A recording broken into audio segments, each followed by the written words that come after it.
Well, we're joined now in the studio by the Director of Media Monitoring Africa, William Bird. We're also going to be chatting to the Managing Director of Black Box Theory, Yavi Madurai, via Skype. William, let me start with you. I mean, now there are growing calls of a media tribunal. We know certainly the reaction to that idea when it was first mooted under Jacob Zuma. It may well become a reality based on these kinds of stories. Well, I hope not. I mean, clearly this is a disaster, and it represents a profound crisis. But the suggestion that a media appeals tribunal is in any way, shape, or form a real meaningful answer to this is, I mean, it's the kind of logic that Donald Trump would put forward as a solution to anything. You know, it really is a terrible, terrible idea. But there are questions being asked about whether or not the media has enough safeguards and internal mechanisms to deal with this kind of issue.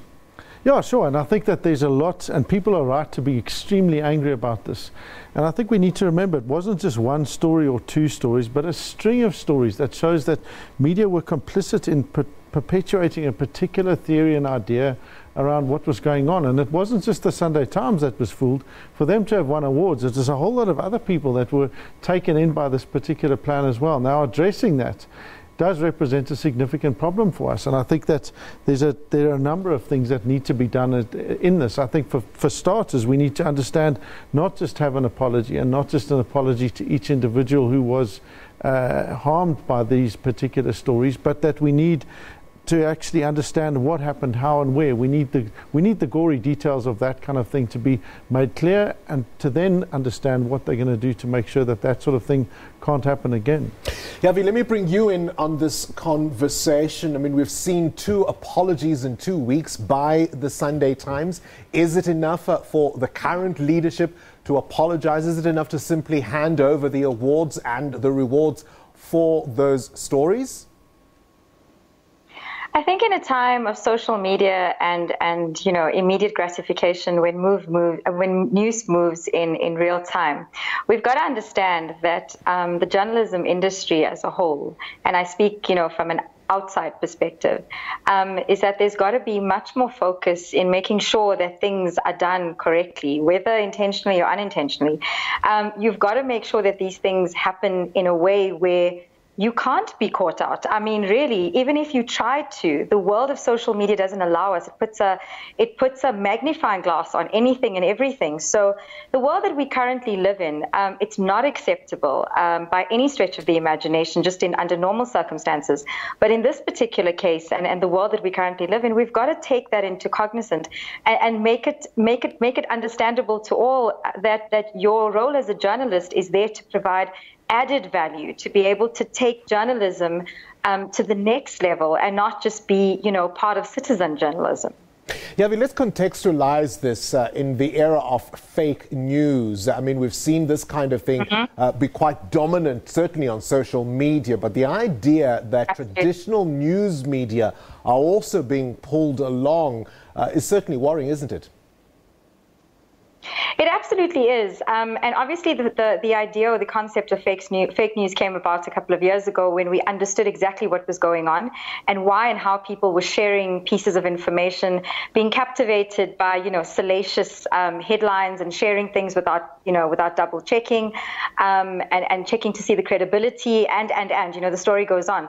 But in the time that we live in, we've got to be able to, as readers and as the audience of news, and the media has a responsibility as well. So there's 2 sides to this responsibility, is that before we share pieces of information, we've got to not only double check, but almost triple check to see where it's coming from.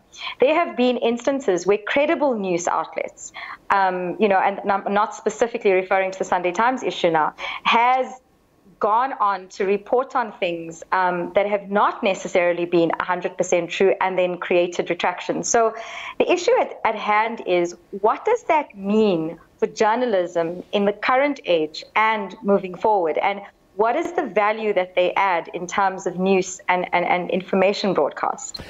Yavi, this isn't just about being hoodwinked with information that wasn't verified. We've seen specific campaigns that were designed at destroying institutions, that were designed at pushing particular narratives. The Bell Pottinger example is one. How nefarious does this get? So remember, there's obviously the aspect of double checking and credibility, as you say, from a very one-dimensional perspective, and then there's the aspect of utilizing the ability or the capacity of what the internet can do these days for evil, if I can put it that way. So in terms of propaganda has now become that much more available, that much more, the ability to flow like water.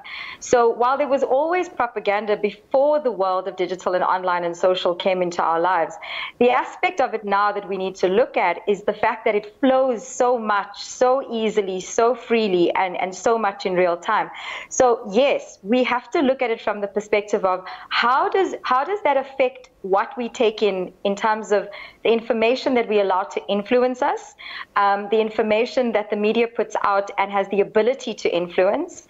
And it does beg the question, as we move into things like elections or a VBS story, all of these kind of things, where does this fit in, and how well do we educate ourselves in terms of being able to understand what information we allow to influence us?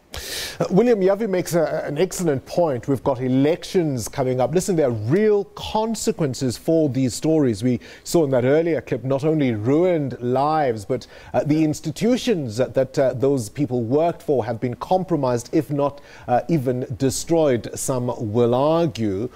Where do you stand on what happens to sources who deliberately have an agenda and feed journalists false information? So I think there are 2 points I want to make. The first is that we're working with the Independent Electoral Commission and with the various social media platforms on how we're going to try and mitigate issues around mis and disinformation in the lead up to elections, because make no error, there's still dark forces, people out there who are trying to undermine our democracy.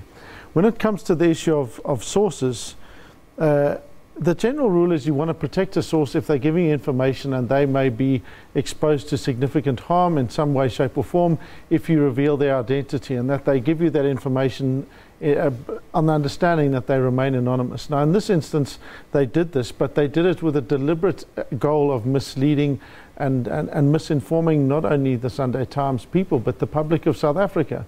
And to that extent, I think that when they do, as I think the Sunday Times now has very little choice, but when they conduct an open inquiry into what happened and how, and reveal all of these things, they're going to need to reveal who the people were that carried this out. They must name them, and they must be held accountable for their role in this. Because bear in mind, it's not just the journalists and the editors that made these deep and profound errors. It's the people that set out deliberately to misinform them. I mean, does the Sunday Times even know who these people are? I mean, if there are questions being asked now about why it is that some have stayed and others have been let go, if you will. I mean, surely if there was deliberate attempt to mislead the public, add to that there are those who say some of these journalists may have been on the take. Will we ever get to the bottom of who these sources were? Well, that's why I think it's important that you have an open inquiry. You know, the SABC, to its credit, this is exactly what they've been doing. They've been carrying out 2 inquiries into things that happened at the SABC in the last few years. It seems to be yielding some very powerful results. I mean, we don't know because the report hasn't come out, but from what we're hearing about some of the things that have been put forward. And I think that the same thing needs to happen here. It needs to be an open inquiry that people can engage with, and certainly the full findings must be made public. I think that for media to appreciate that this is a severe dent in the credibility, not just of the Sunday Times, but of all media, because now the next time a big report gets exposed, how are people meant to decide if this is real or if it isn't real? But also it's emerged that from a number of people who say they offered a version which was never published. This isn't just, sources will be wrong. Yep. Right? Sources will be wrong. We accept what they tell us in good faith as journalists. But in this instance, there are many people who say, we offered a version you did not publish. Yep. So look, let's appreciate the difficulty that journalists have. So you can guarantee that if you went to the 50 people that have been named in the latest VBS reports and said to them, did you have anything to do with this? They're going to go, no, it's all above board, everything's fine and super. In those instances, journalists have to make a call about which version they're going to take to be the one that they're adhering to. They either take the report that was produced by the advocate that is packed full of facts and supporting evidence, etc., or they take the word of someone who's deeply and profoundly compromised.